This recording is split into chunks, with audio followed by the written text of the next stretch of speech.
last 20 years or so, you've been around a lot. You were a collegiate athlete at Nebraska, Carolina Panther for 10 years, assistant coach at Liberty and Johnson C. Smith, and then you found Campbell. Just give us a little backstory on how you found Campbell and why you came here. Oh wow. You know what? I didn't even want to coach. That wasn't in the cards. I mean that was something that I always wanted to do as I was playing the game. So when I got done playing, retired from the Panthers, really it was just about trying to find the next thing, and I got into business, and so that's I thought that's what I wanted to do is be an entrepreneur, and just kind of build businesses and buy and sell them and all that type of stuff. And so really you get your coaching and your training your employees through that, and about 3 years of doing that, it just wasn't it, right? And then I got talked into being a high school head coach by one of my friends. Our boys grew up together and played basketball, football together, and he was the new AD at a high school. And he said, hey, private high school in Charlotte. He said, hey, why don't you come help me build this football program? All right, cool. I'd come over there and do that. And once getting over there, the head coach resigned right after school was up. Okay. And so in May, we don't have a coach. Okay? Right. So he said, all right, we don't have a coach. Would you be the coach? And I took about a month, and then I answered the question. So I became the head coach in June.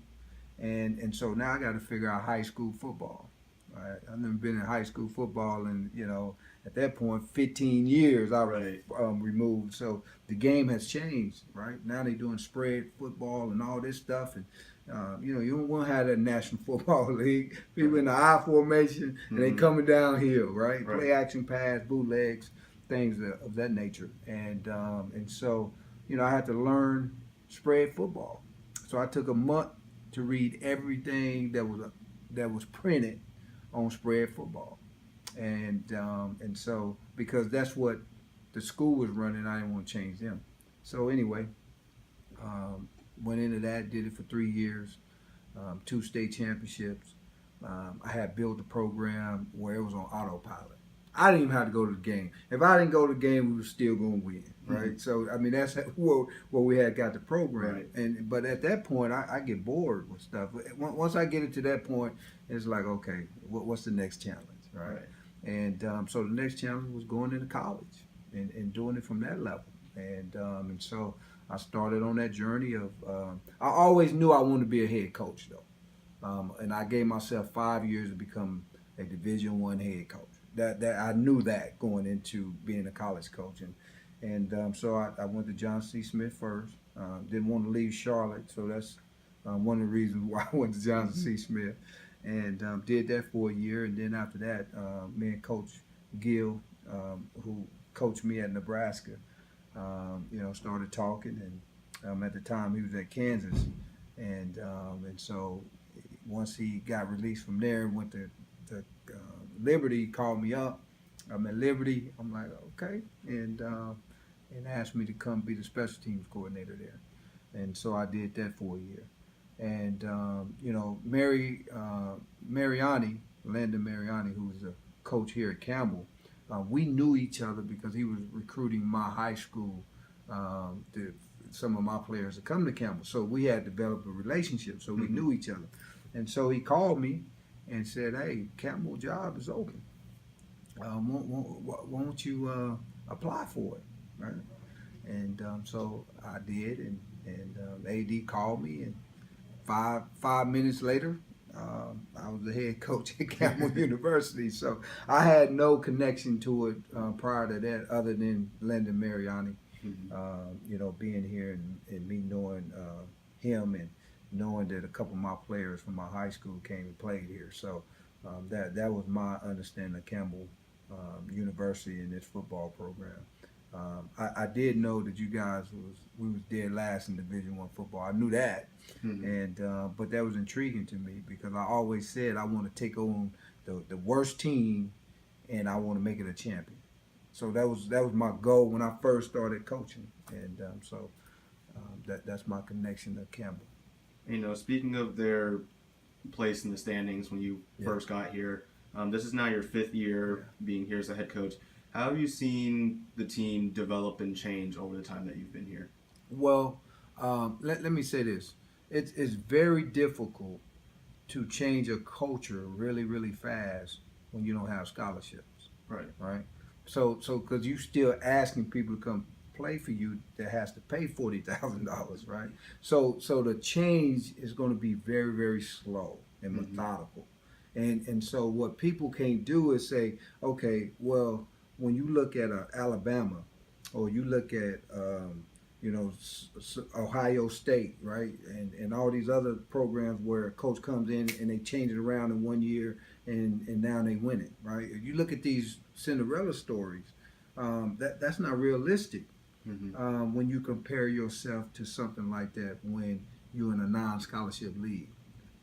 I had unrealistic expectations too coming in, right? I'm like, hey, you give me 3 years in anything, I'm gonna make it right, all right? Mm-hmm.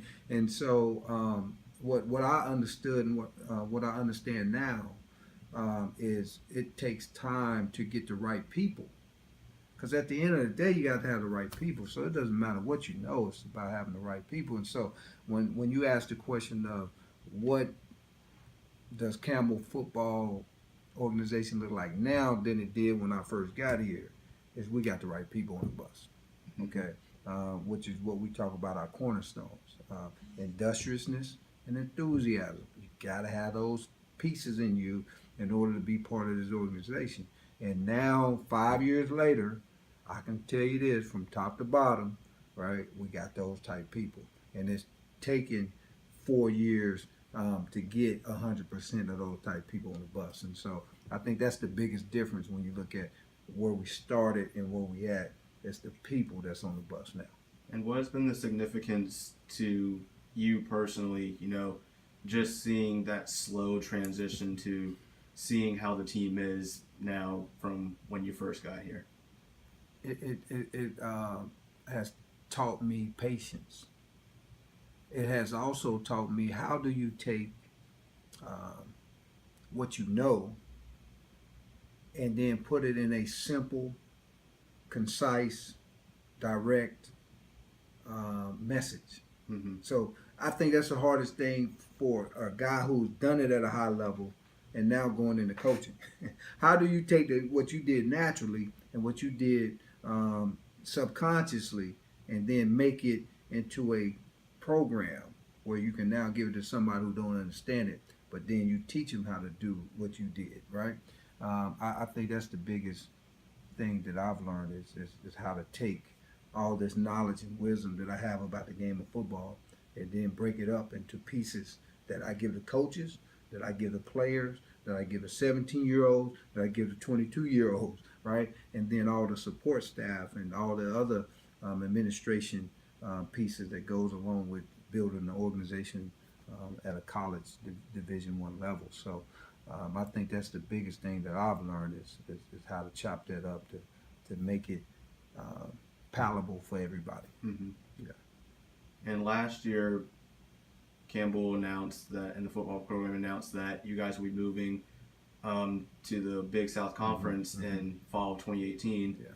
What does it mean to you and your staff and the players to be taking such a big step in the program's history? Yeah. Well, it's progress. And really, at the end of the day, that's what you want to see when you're building something. You want to see progress. You want to see every year the team is doing something to progress to being that powerhouse that we want to be in Division I football, FCS level. And so the next step, the next feasible step was to go scholarship. And so the commitment it shows from the administration. I tell people this: coaches and players win games, administration win championships. And for us to be able to go there, we had to go scholarship. So the commitment that the administration made to do that is huge. So we all excited about it because we know we still making progress to our goal, and that's to be a powerhouse in Division I FCS football. Now, with this being the 10th year anniversary that the most recent football program, because we know it's been here, then canceled a few times, then here again. So in the most recent history, it's the 10th year anniversary. Obviously, especially in sports, things like that are very special. 10th year, 25th year, 50th year, and so on and so forth. What would be an ideal season looking like for you guys, being that this is a pretty special year? Well, the ideal season is we win the PFL, we go to the playoffs. All right, that's the ideal 10th year anniversary present we can give everybody is that, and so anything less than that is not ideal. So that's the ideal present that we have. Yeah.